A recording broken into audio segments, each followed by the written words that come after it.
Alhamdulillahi Rabbil Alamin wassalatu wassalamu ala Rasulillah wa ala alihi wa ashabihi ajma'in wa ma ba'd. Assalamualaikum warahmatullahi ta'ala wa barakatuh. Mga kapatid sa pananampalatayang Islam, dinudugtungan lamang natin ang paksang tinatalakay natin patungkol po sa mga dakilang katangian ni Prophet Muhammad sallallahu alaihi wasallam. Sa kabanatang ito ay kung saan tatalakayin natin ang tungkol sa paraan ng pag-inom ng propeta sallallahu alaihi wasallam.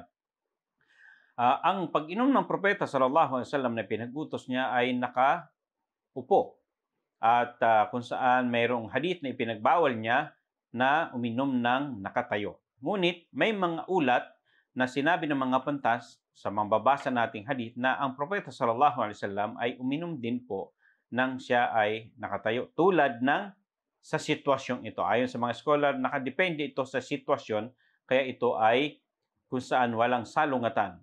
An Ibn Abbas radhiyallahu ta'ala anhuma anna Nabiya sallallahu alaihi wasallam shariba min zamzam wa huwa qa'im.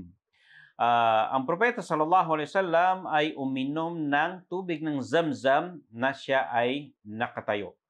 At sabi ng mga scholar, ito po ay hindi nagsasalungat doon sa utos niya na la yashrabanna ahadukum qa'ima. Ito'y pagbabawal na wag iinom ang sino man sa inyo na siya'y nakatayo.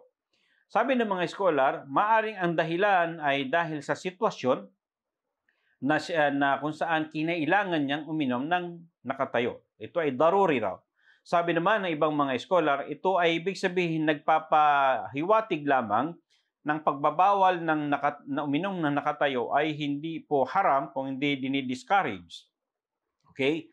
At ang iba sa mga pantas natin ay pinapanatili pa rin ang kung ano ang ipinagbawal sa atin ng propeta sallallahu alaihi wasallam ay yun ang panghahawakan natin.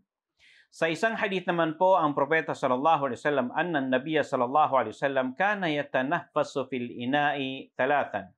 Ang propeta sallallahu alaihi wasallam ay kung saan humihinga siya ng 3 beses kapag siya umiinom.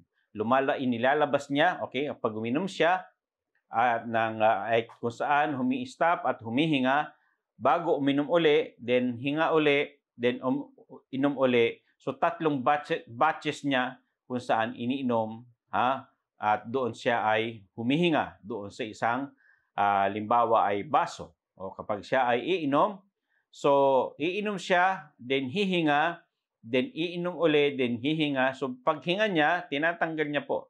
Hindi po siya doon humihinga doon sa baso dahil meron din naman pong pagbabawal doon, lalo na kung ang baso ay pag-aari nyo dahil maaaring mahulugan niyan ng najis o kaya naman mahulugan ng dumi kung ikaw ay hihinga sa loob ng sisidlan ng tubig o inumin. Okay?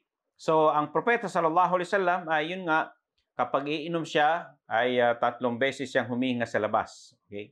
Inom muna, then hinga, then inom at hinga.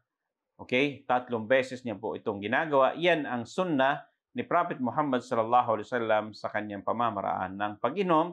At bilang paalala, ang pagkain at pag-inom ay parehas po na kanang kamay ang ginagamit ni Prophet Muhammad sallallahu alaihi wasallam.